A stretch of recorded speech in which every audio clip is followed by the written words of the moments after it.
All attendees are in listen-only mode. Welcome to eGestalt's webinar, Recent HIPAA High-Tech Changes in Breach Law can dramatically affect you. Today's presenter is Jim Hare, VP of Worldwide Sales, eGestalt. Jim has over 25 years of sales management experience in the emerging high-technology marketplace. Jim has spent the last 10 years building successful MSPs across the globe.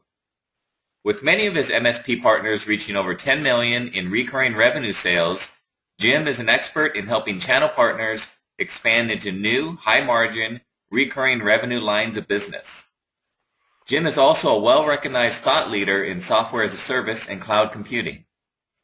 If you have any questions, please send them via the questions function in GoToWebinar, and we will address them at the end of the session. If you would like a copy of the presentation, please send an email directly to Jim. His contact information will be given at the end. Thank you, Jim, for presenting, and I'll turn the webinar over to you now. Michael, thank you. I appreciate the introduction. Welcome, everybody. This session is really a quick overview of the changes in the HIPAA high-tech law that affects business associates. So let's see what we're going to talk about today. So from the standpoint of what we want to cover today is we're going to talk a little bit of acronyms, so make sure that we're all on the same page when we talk about different terms. We're going to talk about what makes a business associate, what makes that classification as an official business associate as defined by the regulatory law. What is HIPAA and high-tech, and what's changed? So those changes are really the impact here, right? What has changed in high-tech that now affects you as a potential business associate, and what is the breach rule, and what does that mean to me, and why is it so hard? What's the issue about becoming compliant? So acronyms, HHS, that is the federal regulatory body that basically defines and enforces HIPAA and high-tech. Within the HHS, the enforcement agency, the people that would come out and do an audit or to levy fines from a federal standpoint is the Office of Civil Rights. Another term is PHI or EPHI, Protected Health Information, and there are clear descriptions of what this is, what actual information constitutes PHI. So, is an email address PHI. So there is clear definition of what's out there, and that's a key component because high-tech really deals with EPHI. And that's a very important distinction. So you're going to hear these terms quite frequently. Covered entity, or CE. Covered entity as defined by the HHS is really any medical practice that delivers medical services to end users. And specifically, high-tech is dealing with the electronic form of information, meaning EPHI. Not that just physical records like a doctor would have in his office. Physical records are covered under HIPAA and a little bit under high-tech. High-tech really deals with electronic data. And basically anybody that delivers, any company, organization, professional that delivers medical services is under HIPAA high-tech. And specifically what high-tech is trying to address is electronic, with the push to move everybody to electronic medical records because of the Obama Act for the Recovery Act. They put a lot of funding and a lot of resources to get everybody to convert to electronic medical records. They recognize that the ability to lose data can now be done en masse. Without electronic laptops, iPads, email, and all of these things, you could still lose records, but somebody would break in and stick a handful of them under their arm. Not good, but now you could lose 10,000 records on a USB stick. So high-tech started to really focus around electronic data. The other aspect, the other entity that is defined by the HHS is what's called a business associate, or BA. And there's a couple of specific regulations, specifically under Section 162, but this is one of the main ones, where a covered entity can use a business associate to conduct any or all of its business, but the covered entity must require the business associate to meet all of the requirements that they must meet, aka HIPAA and HITECH. So this specific rule says that if you do business with a medical provider or a covered entity as classified by law, and a key component here is and have access or control or transmit or store any EPHI, you are going to be classified as a business associate by law, and you are under the same requirements as a covered entity regarding privacy and security under the HIPAA HITECH regulations. So you have the same sets of obligations. So it doesn't really matter what role you play. It also doesn't matter if you only store data. If you have access to EPHI, you're going to fall under a classification of business associate. So, you know, the traditional transcription services and collection agencies, but also attorneys, accountants, certainly remote service providers, MSPs, MSSPs, who are managing healthcare clients are clearly a business associate as defined by law. Even though you may not store the data, you have access to it, as does your employees. So potentially that means an employee could go on site or remotely access a healthcare or a covered entity's environment and download the data. Even if there's no intent, it can happen. That's what the BA law is trying to protect. Now, one of the general provisions is that the covered entity obtains satisfactory assurances from the BA.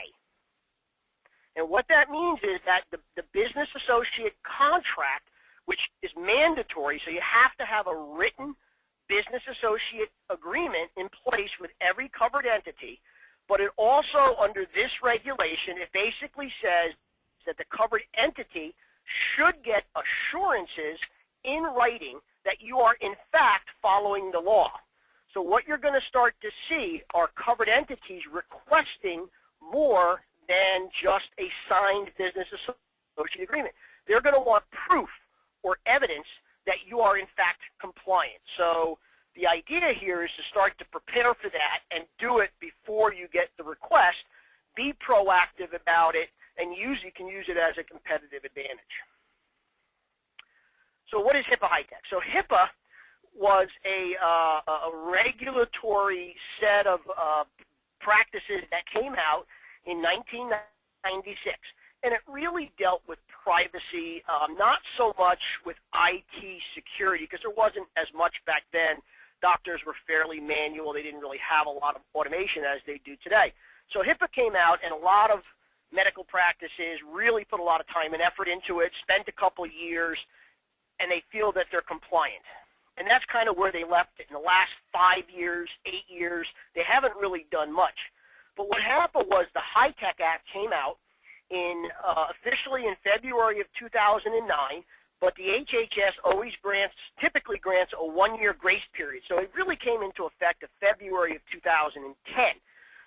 And as part of the Recovery Act, so when the funding for EMR, electronic medical records, as part of this act came out, that's kind of the carrot. So we'll reimburse you a certain amount of money, up to, right now I think it's $44,000 to implement EMR.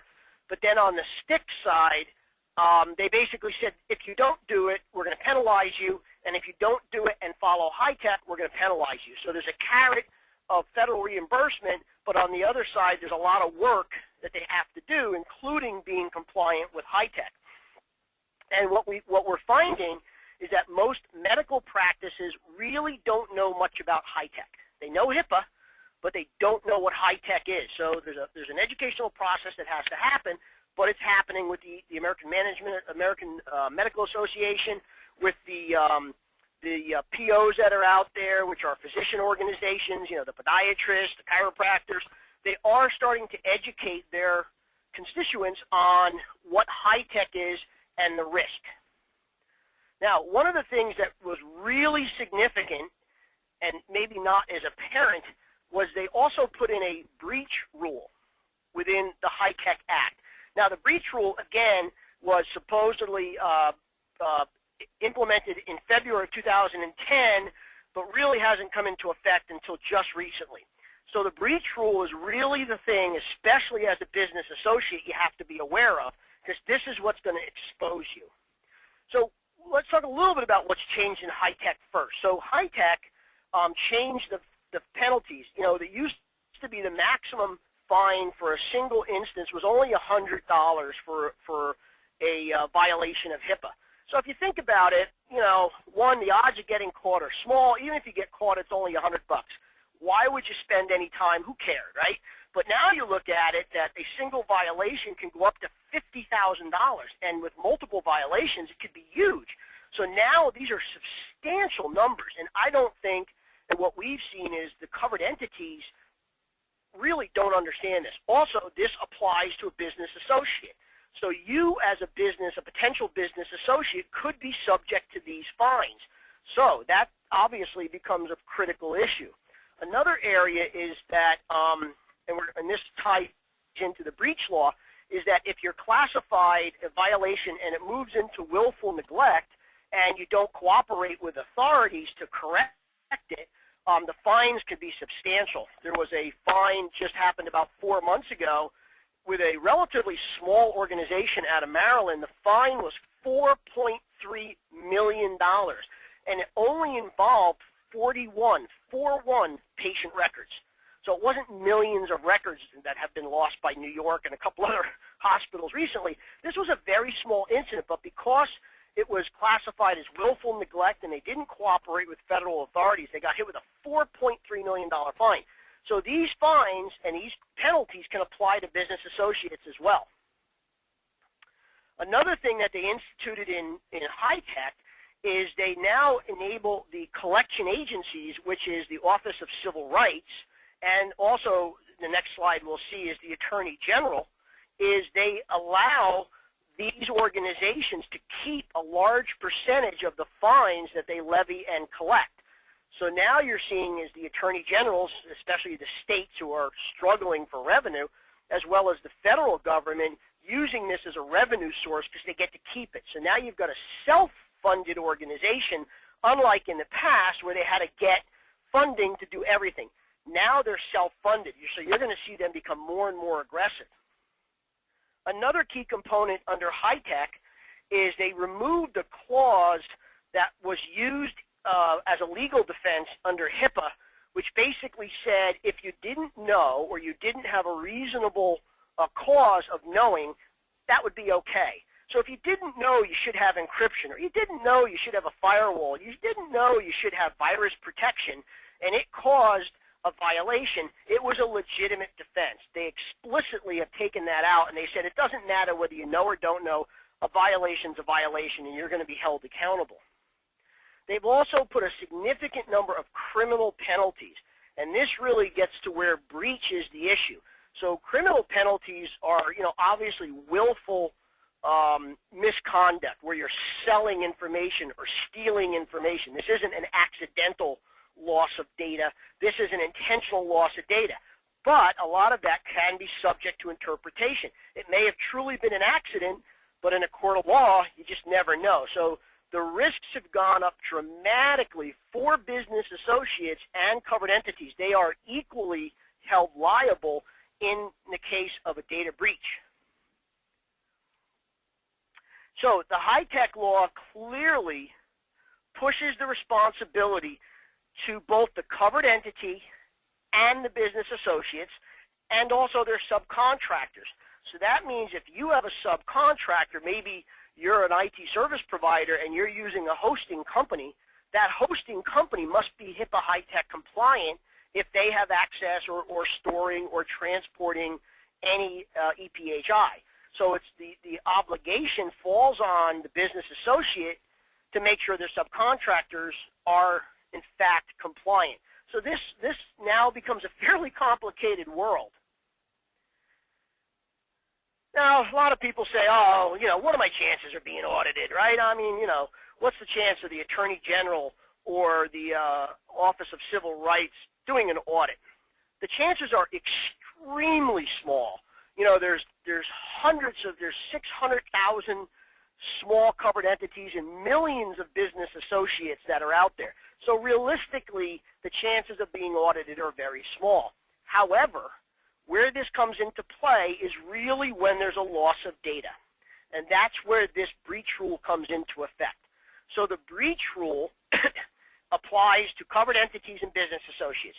And in essence, what it's saying is that if there's a loss of EPHI or PHI data, there's a number of things that have to happen.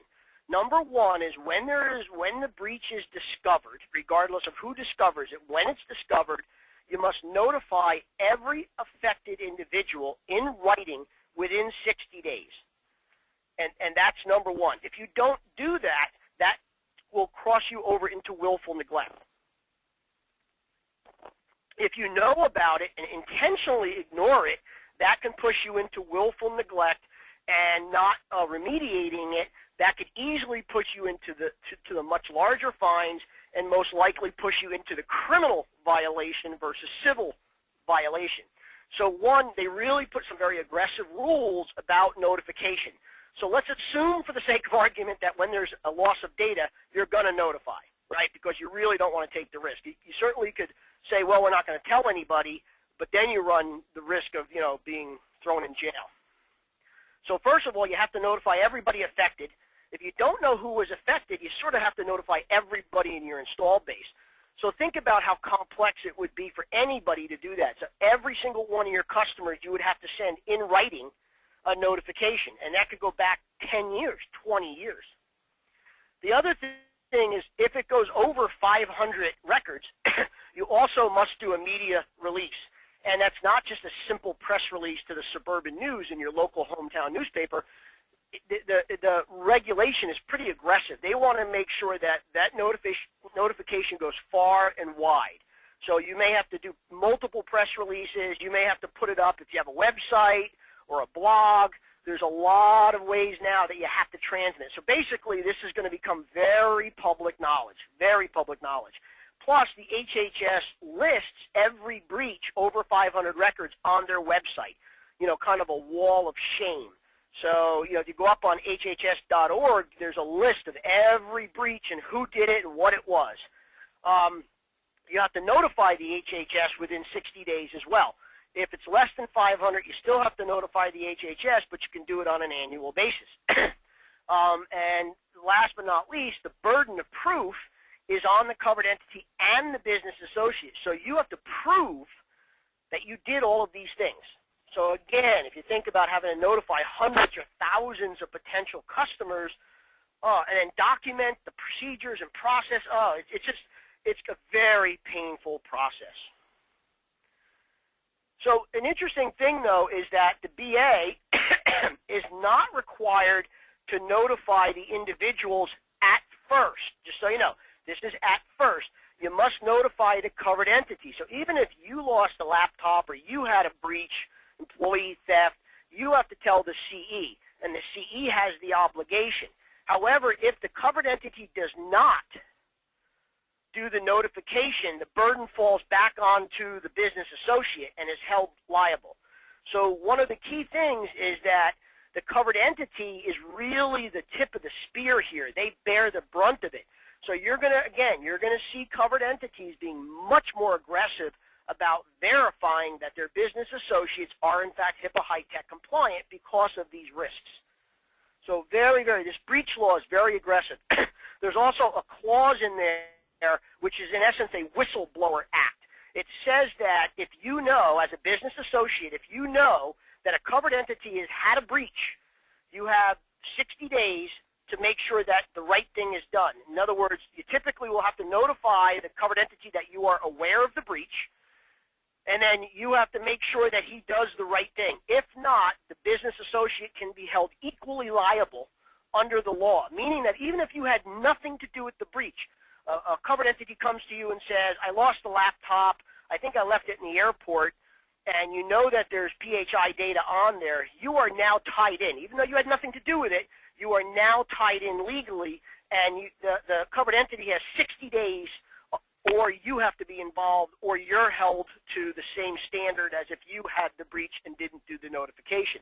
It's not perfectly black and white, but it's pretty clear that the BA is held liable. So it's something you have to be very much aware of. And it's really starting to become aggressive. Again, lots of publicity, lots of press. There was a good article about 3 weeks ago that the HHS has put together a training class for all of the state's attorney generals to educate them to identify and prosecute HIPAA HITECH. So again, you're going to see this happening more and more and more and more, and you're going to see covered entities becoming educated and demanding proof.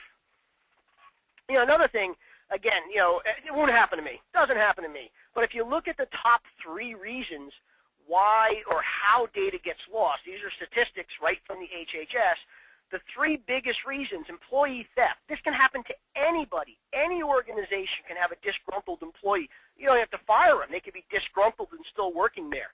In the case of a covered entity, you could have a disgruntled patient who files a complaint with the Attorney General, and now an investigation, starts to happen. You as a business associate could have a disgruntled employee who drops the dime on the Attorney General and says, hey, these guys are selling data. These guys lost it, whatever.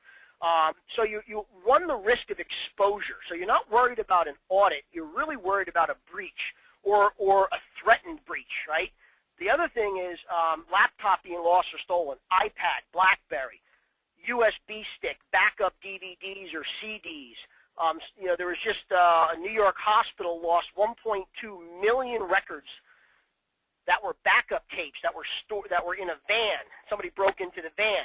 They probably didn't know they had 1.2 medical records until the press, but that was a huge breach because that was portable data that was not encrypted. And then the third one is business associates account for 1 out of 5 breaches. So clearly the top 3 are commonplace events. They can happen all the time. And if you're not prepared and you don't have the right documentation and all of those things, it's going to be a very painful process. So what's so hard? Why not just be compliant? Just be compliant. Well, when you look at the regulations, they're very complicated.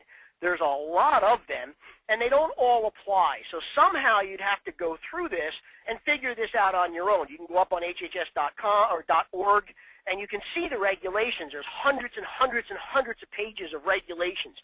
A lot of them don't apply. They're really designed for large hospitals, as an example. So you would have to go figure this out. So that's one of the biggest things that we see as a stumbling block, is that covered entities and business associates want to be compliant, but they really don't know where to start. And that's kind of where we come in as an organization.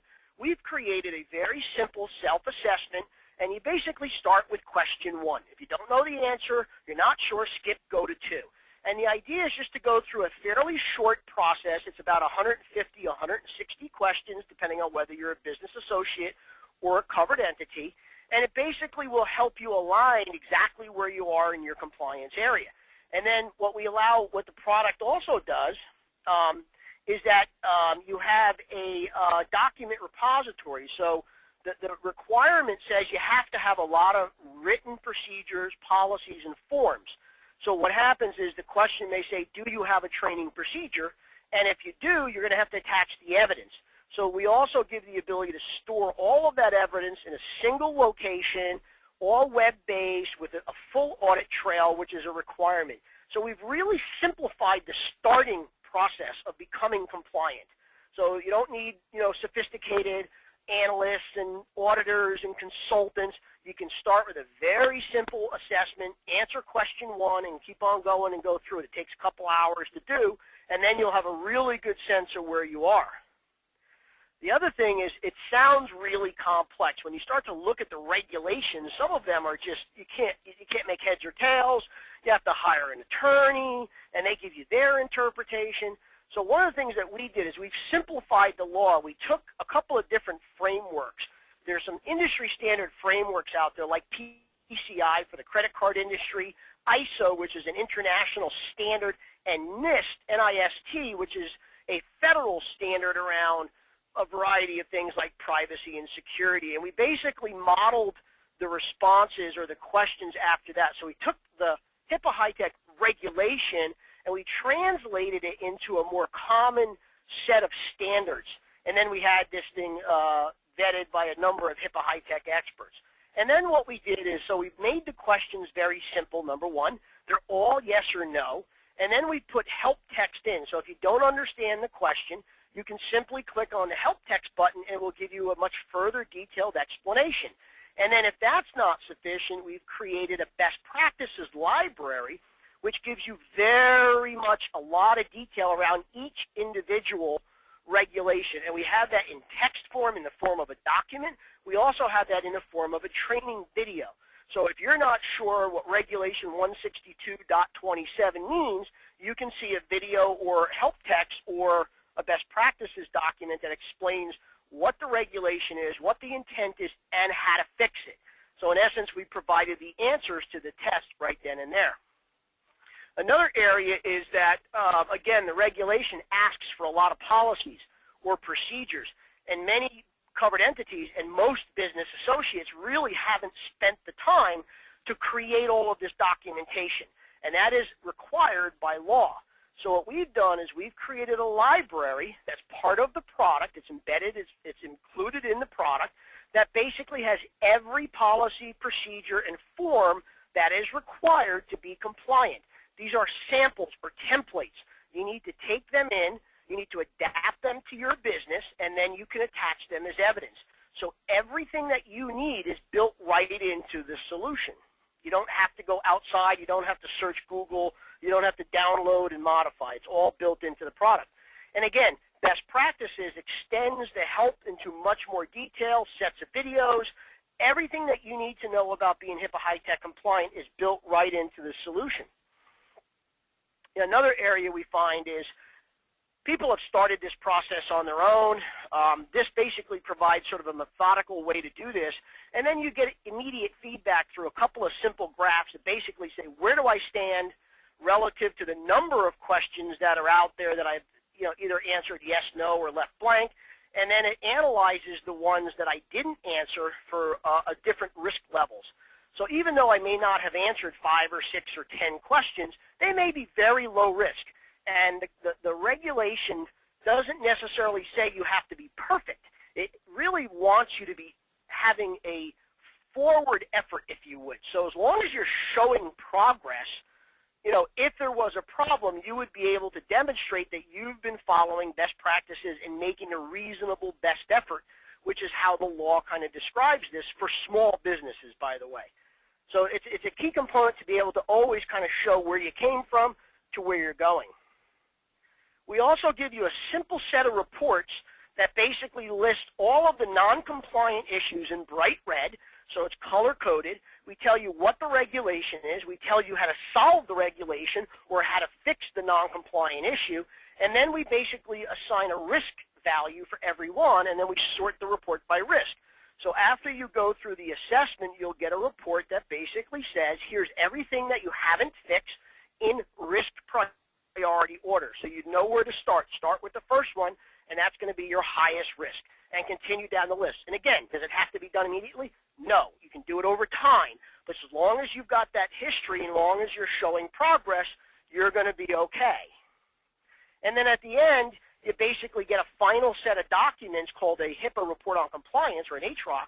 That is the evidence or proof of your HIPAA and HITECH status. So whether a covered entity requests it, or an auditor, or there is a breach and you need to prove it, this is the final document. It includes everything that's been held within the process, and again, all part of the solution. So what basically we've done is we've built a very simple, very inexpensive set of solutions that will help covered entities and business associates identify and become HIPAA and HITECH compliant. We cover both the privacy and security areas for business associates and covered entity. We've created that central document control, so it makes life a lot easier as you progress through this system and through this operation in order to keep all of these documents, policies, and procedures in one area with full audit control. Everything you need, every policy, procedure, or form is built into the product. So again, everything you need to be compliant is already inside the product. It's not hard to do. It might take you a couple hours, but at the end, it's really, a couple of hours of pretty good investment. This isn't going to take weeks or months to do. And then at the end, you get that final set of evidence that you need. Now, You do need to do this on an annual basis. The law requires an annual risk assessment. So this is something that, again, it's a subscription service, so all of your documents are attached. You have access to them. But every year you can renew this and you can redo the assessment. One, the laws change all the time, and two, it is mandatory to do it on an annual basis. So what I'd like to do, Michael, is open this up to questions. Okay, great. Thank you, Jim, for presenting. I have our first question. Can you hear me, Jim? I can hear you fine, thank you. Okay, great. Is a staffing firm a covered entity if the firm supplies temporary staffing for a health center or hospital? Yes. Okay. And the reason being is that it's not black and white, but 99% I would say yes. There's a high probability that your employees or subcontractors would have access to PHI, okay? So you have to take reasonable precautions. That would mean specific types of training, probably background checks, and some kind of methodology that you employ to make sure that these people aren't stealing data. So there are a set of things that you should be doing, and that's going to put you under the HIPAA HITECH regulation and be classified as a business associate. Okay, great. Our next question. I don't know if you were able to answer this, but I'll ask anyway. May I know what kind of software you're using in HIPAA? It's our software. We wrote this software. And a follow-up question. Answer to the question? A follow-up question. Do you have any distributors in the Middle East? In the Middle East? Not for this particular product. We do for our other products, but not for this product. Is really designed for small business, and it's focused around HIPAA HITECH. We have a PCI module for this coming out at the end of May. So obviously HIPAA HITECH is a United States standard. So we haven't really taken this product outside the borders yet. We have another product which is a full audit tool, and that we do Sarbanes-Oxley, PCI, COBITS, ISO, NIST. So that is international, and we do have a distributor in the Middle East for that product. Okay, great. Next question. We are community corrections and have limited medical records. Do we need to follow the same rules? It doesn't matter whether you have one record. Schools, high schools, grammar schools, anybody that has medical records and provides medical, well, you would be classified as a covered entity, by the way, not as a business associate, because you're providing medical services to an end user. And because of that, you have PHI data. So yes, you would be HIPAA HITECH compliant. Now, I'm sure most likely, I don't know how the prison system works. I have no personal experience, thank goodness. But, normally you've got Medicare, Medicaid, and other insurances involved as well. I don't know if that's true for the prison system, but certainly, those people require a certain level of HIPAA HITECH certification for their constituents, if you would.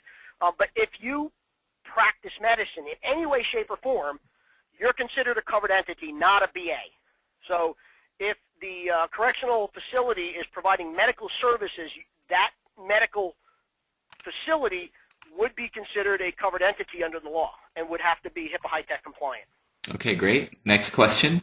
If HITECH or HIPAA requires encrypted data at rest and in flight, and the MSP provides only the transport, and the CE has and maintains the access key, then is the MSP still required to be compliant? Kind of a long question. Want me to ask it again? Let me think about this. So if the data is moving or is stored and it's non-encrypted, that's an issue. If it's encrypted, then you are under what's called safe harbor by the law. So that's the generic answer to a complex question. If the data is unencrypted, somebody's at fault. I don't know who in this case because it's complicated, but the data's got to be encrypted. Okay. If it's not, somebody's at fault. I don't know if it's the CE or the BA, but it's got to be encrypted. Okay. Next question. If they want to ask that a different way, maybe I can give them a better answer. Okay, sure. And your email address is right there on the screen. Why should I bother doing this? No healthcare customer of mine has asked for it. It's a good point, right? First of all, it's the law. So whether it's somebody asked or not, you have to do it by law. But let's assume that, I drive faster. I shouldn't tell this with the corrections guy on the phone, but I drive faster than the speed limit, right? So even though I know the law, I'm weighing the risk, and that's kind of what this is. So there's some validity to that, right? But number one, this is a smart thing to do. Forget HIPAA HITECH. Forget about it. This is really a set of security and privacy best practices that you as a business should be following, even if there was no regulation. It is a simple, methodical way to make sure you're protecting your business assets and your customers' business assets. So you should be doing this regardless of the regulation, whether you use a simple tool like mine or you've built your own, or I don't know how you do it. But you got to have some basic intelligent security. I'll give you an example. I just ran into an organization that does a tremendous amount of PCI transactions, credit card transactions. They have multiple locations. They do a huge amount of business. They have no firewalls. No firewalls. So forget PCI, forget HIPAA HITECH. You got to have some basic security. I mean, it's not smart business. So you should do this because it's good, smart security. It's a simple technique to make sure you're covering all your bases, number one. Number two, it's just a matter of time as the covered entities get educated and understand their risk. They're going to demand that you do this. Now, if I'm a competitor of yours and I am compliant, I'm going to be advertising the heck every covered entity that I go in front of. I'm going to say, by the way, I'm compliant. Here's my rock. Here's my report on compliance. I bet you the other guy isn't. So maybe you get a call saying, hey, are you compliant? Or maybe you just lose the account. So over time, and I can't tell you that's going to be 30 days from now or 6 months from now, the covered entities are going to become wise because they are being educated and they have incredible risk. So they're going to do this. So it's just a matter of time. So you can be preempted. And again, this is a fairly simple, inexpensive process. If this was $100 grand, I wouldn't do it. It's a very inexpensive process. So, it's common sense. You should do it no matter what. Forget, again, whether you use my product or any product.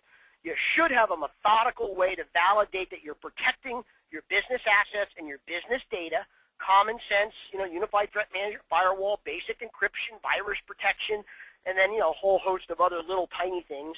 And then as a byproduct, the documentation is what the regulatory agencies are looking for.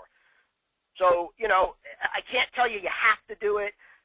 It makes good business sense to do it regardless of the regulation, but the regulation's coming, and it's coming fast, and it's coming really fast, faster than you imagine. Okay, thanks, Jim. Next question. As a staffing firm, is it enough to have our employees who are placed at the healthcare center or hospital sign a non-disclosure agreement? Certainly, that's one step, but no, absolutely not. I mean, you have to take precautions. You are dealing with highly sensitive data. You've got to do a number of things according to the law and just good common sense to help protect that data. And again, there's a lot of good common sense stuff you should do, background checks, right? And just a number of different things. Forget the regulation. The regulation's going to want to prove, want proof you've done it. That's really the difference, right? So common sense, good business practice, good security practice is one thing. Evidence is regulatory. So having the evidence is going to help significantly.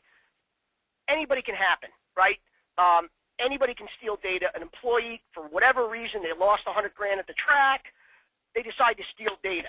You want to have the best protection that you can get. You can't prevent it every time.